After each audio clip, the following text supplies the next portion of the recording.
మాజీ ముఖ్యమంత్రి 91 ఏళ్ల నాదెండ్ల భాస్కర్ రావు కన్ను మూశారు. ఓ ఏడాది క్రితం వరకు చురుగ్గానే తిరిగిన ఆయన ఇటీవలే మంచాన పడ్డారు.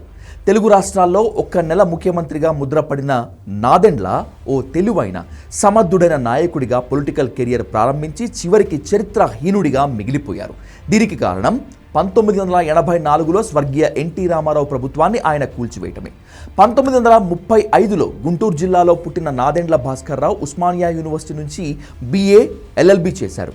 న్యాయవాద వృత్తిలో రాణించారు. 1978లోనే విజయవాడ తూర్పు నియోజకవర్గం నుంచి కాంగ్రెస్ పార్టీ ఎమ్మెల్యేగా ఎన్నికయ్యారు.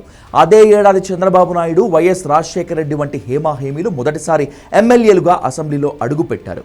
మొదటిసారి ఎమ్మెల్యే అయిన వెంటనే నాదెండ్ల చెన్నారెడ్డి, అంజయ్య క్యాబినెట్లో మంత్రిగా పనిచేశారు. రాజశేఖర రెడ్డి, చంద్రబాబు, నాదెండ్ల ఒకే క్యాబినెట్లో మంత్రులుగా ఉన్నారు. న్యాయ కోవిదుడు కావటం, ఆంగ్ల పరిజ్ఞానం భాస్కర్ రావుకు బాగానే కలిసి వచ్చాయి. చెన్నారెడ్డి సీఎంగా ఉన్నప్పుడు కమర్షియల్ ట్యాక్స్ మంత్రిగా తెరవెనుక చక్రం తిప్పారు నాదెండ్ల.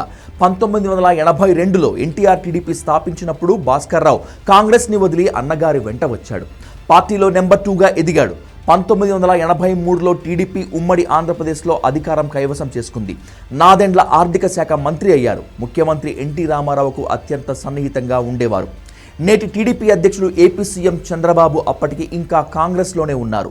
ఎన్టీఆర్ హార్ట్ ఆపరేషన్ కోసం అమెరికా వెళ్లి వచ్చేటప్పటికీ ఆయన ప్రభుత్వాన్ని పడేసేందుకు నాదెండ్ల కాంగ్రెస్తో కలిసి పథక రచన చేశారు. ఇది తెలిసి ఎన్టీఆర్ ఇండియాకు తిరిగి రాగానే నాదెండ్లను మంత్రివర్గం నుంచి తొలగించారు. కానీ నాదెండ్ల మరికొందరు టీడీపీ ఎమ్మెల్యేలను కలుపుకొని కాంగ్రెస్ సహకారంతో 1984 ఆగస్టు 16న ప్రభుత్వం ఏర్పాటు చేశారు.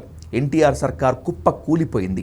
గవర్నర్ రామ్లాల్, ప్రధాని ఇందిరాగాంధీ సహకారంతో మొత్తం ఎపిసోడ్ నడిపించారు నాదెండ్ల. తనకి 163 మంది సభ్యుల బలం ఉందని ఎన్టీఆర్కు జాబితాలు విడుదల చేసిన ఎవరూ పట్టించుకోలేదు. దీంతో ఆయన ప్రజాస్వామ్య పరిరక్షణ పేరుతో నల్లబట్టలు వేసుకొని ప్రజల్లోకి వెళ్లారు. ఎన్టీఆర్కి జరిగిన అన్యాయంపై రగిలిపోయింది అప్పటి ప్రజానికం.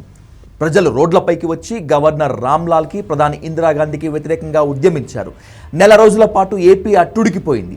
ఉద్యమానికి తలవంచి సరిగ్గా నెల రోజులకి సెప్టెంబర్ 16న నాదెండ్ల ముఖ్యమంత్రి పదవి నుంచి తప్పుకున్నారు. ఎన్టీఆర్ మళ్లీ సీఎం అయ్యారు.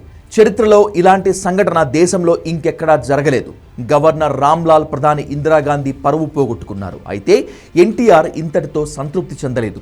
ఏకంగా ప్రభుత్వాన్ని రద్దు చేసి 1985లో మళ్లీ ఎన్నికలకు వెళ్లారు. నాదెండ్ల భాస్కర్ రావు కూడా ప్రజాస్వామ్య తెలుగుదేశం అనే పార్టీని పెట్టి ఎన్నికల బరిలోకి దిగారు. ఎన్టీ రామారావు అత్యధిక మెజారిటీతో మళ్లీ ముఖ్యమంత్రి అయితే నాదెండ్ల భాస్కర్ రావు ఒక్క సీటు కూడా గెలుచుకోలేక అత్యంత దారుణంగా ఓడిపోయారు. ఎన్టీఆర్ సర్కార్ను పడగొట్టాలని ప్రయత్నించి విఫలమైన కాంగ్రెస్ కూడా అడ్రస్ లేకుండా పోయింది. ఈ సంఘటనతో నాదెండ్ల భాస్కర్ రావు చరిత్రహీనుడిగా మిగిలిపోయారు. ఆ తర్వాత కాంగ్రెస్లో చేరారు. 1989లో తెనాలి నుంచి ఎమ్మెల్యేగా గెలిచి చెన్నారెడ్డి క్యాబినెట్లో మంత్రి అయ్యారు. 1998లో కాంగ్రెస్ నుంచి ఖమ్మం ఎంపీగా గెలిచారు. కానీ ఏడాది పాటే ఎంపీగా ఉన్నారు. ఆ తర్వాత 2019లో కాంగ్రెస్ను విడిచిపెట్టి బీజేపీలో చేరారు. నాదెండ్ల భాస్కర్ రావు పొలిటికల్ కెరియర్ ముగిసిపోయింది.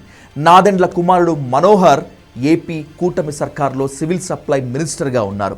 ఉమ్మడి ఆంధ్రప్రదేశ్లో ఆయన స్పీకర్గా కూడా పనిచేశారు. ఏది ఎలా ఉన్నప్పటికీ ఎన్టీఆర్ గవర్నమెంట్ని అత్యంత దారుణంగా పడగొట్టి తాను ముఖ్యమంత్రి అవ్వాలనే అత్యాశలో నాదెండ్ల భాస్కర్ రావు చరిత్రలో ఒక జోకర్ పొలిటీషియన్గా, విలన్గా మిగిలిపోయారు. కాంగ్రెస్ సహకారంతో కొన్నాళ్లు పాలిటిక్స్లో మనగలిగినప్పటికీ ప్రజల దృష్టిలో మాత్రం నాదెండ్ల భాస్కర్ రావు అనే వ్యక్తి ఎప్పటికీ ఒక పొలిటికల్ విలన్ మాత్రమే.